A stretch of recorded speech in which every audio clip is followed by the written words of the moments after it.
Hello guys, welcome back to my channel. As the title suggests, in this video we are going to discuss a strategy for late starters, especially if you are targeting an under 500 rank. So let's get straight into it. Right. So if you have completed only two subjects or less so far, then it's a peak time to step up your game, and you should be dedicating a minimum of 6 to 7 hours per day specifically for gate preparation. Right. So that means you have to increase the pace of your preparation. The next point is, many of the aspirants also ask me that why, by which time should I complete my entire syllabus at least once. So typically I answer them, try to complete it by mid October or beginning of October. But since you guys have started a bit late, what you can do is you can complete your syllabus by November or the end of November, right? Then we will have ample time for test series, mock test and revision during the last 2 months, December and January. Okay. And from here on, what you can do is allocate a maximum of 20 days to each subject, but make sure to cover the lectures, the notes and sufficient practice as well. What do I mean by sufficient practice? Well, by sufficient practice I mean you have to thoroughly practice the questions which are being taught to you in your course. That is one thing. And plus PYQs as well, right? Plus PYQs, right?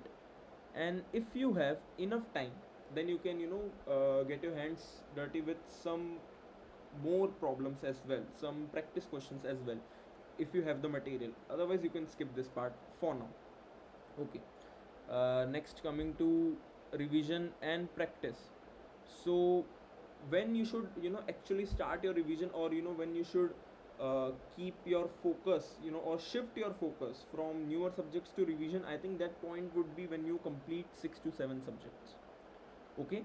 So when you complete 6 to 7 subjects, start revising the start revising the previous subjects while studying the new subjects. I hope that makes sense, right?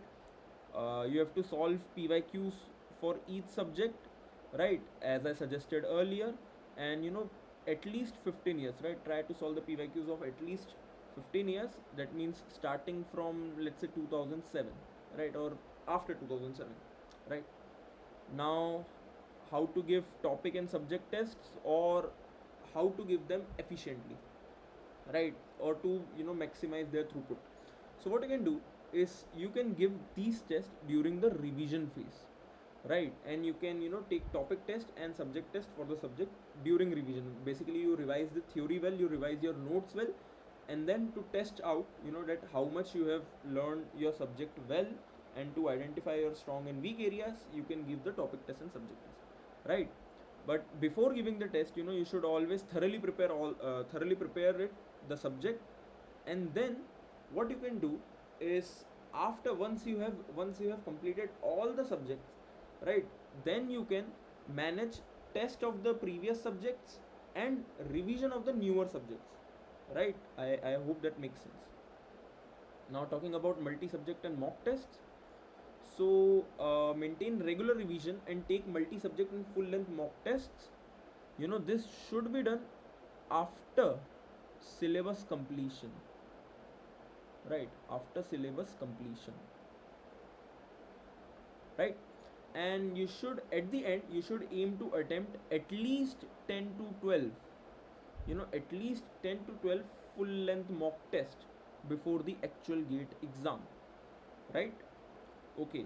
Now, talking about consistency and prioritization. So many of you lack in this area, and I get a lot of DMs as well, that hey Mitesh, how can we maintain consistency during our preparation phase? So the simple thing is, you have to understand this. You have to study consistently, and you have to increase your study hours gradually, as time is limited, right? You have to understand this, and you have to prioritize gate over other activities and stay committed without seeking any shortcuts, right? And that is the only way to go. If you are really serious about getting a good rank in gate, right, and doing something wonderful in your gate exam, then you have to be consistent. Always try to remember why you started your preparation in the first phase, and think like this, that whenever you are slacking off, right, there are thousands of aspirants which are working hard day and night and getting ahead of you. I think this will help you, this kind of motivation will help you to stay consistent, and will force you to work hard towards your goal, right? And then how can you stay motivated during this phase?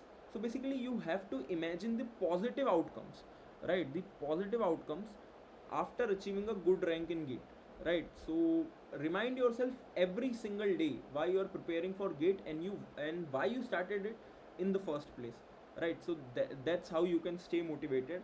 Or what I used to do was, I used to check out the LinkedIn profiles of the seniors who have cracked gate with good rank, and who have completed their MTech from let's say IITs and IISc, right? I used to see what they are doing in their life, and more often or not, I used to find that they are doing pretty exciting things in their life, and that too at good places, at good companies, right? So I always got inspired by those LinkedIn profiles. So I think that was my source of motivation, and you need to find your source of motivation like this.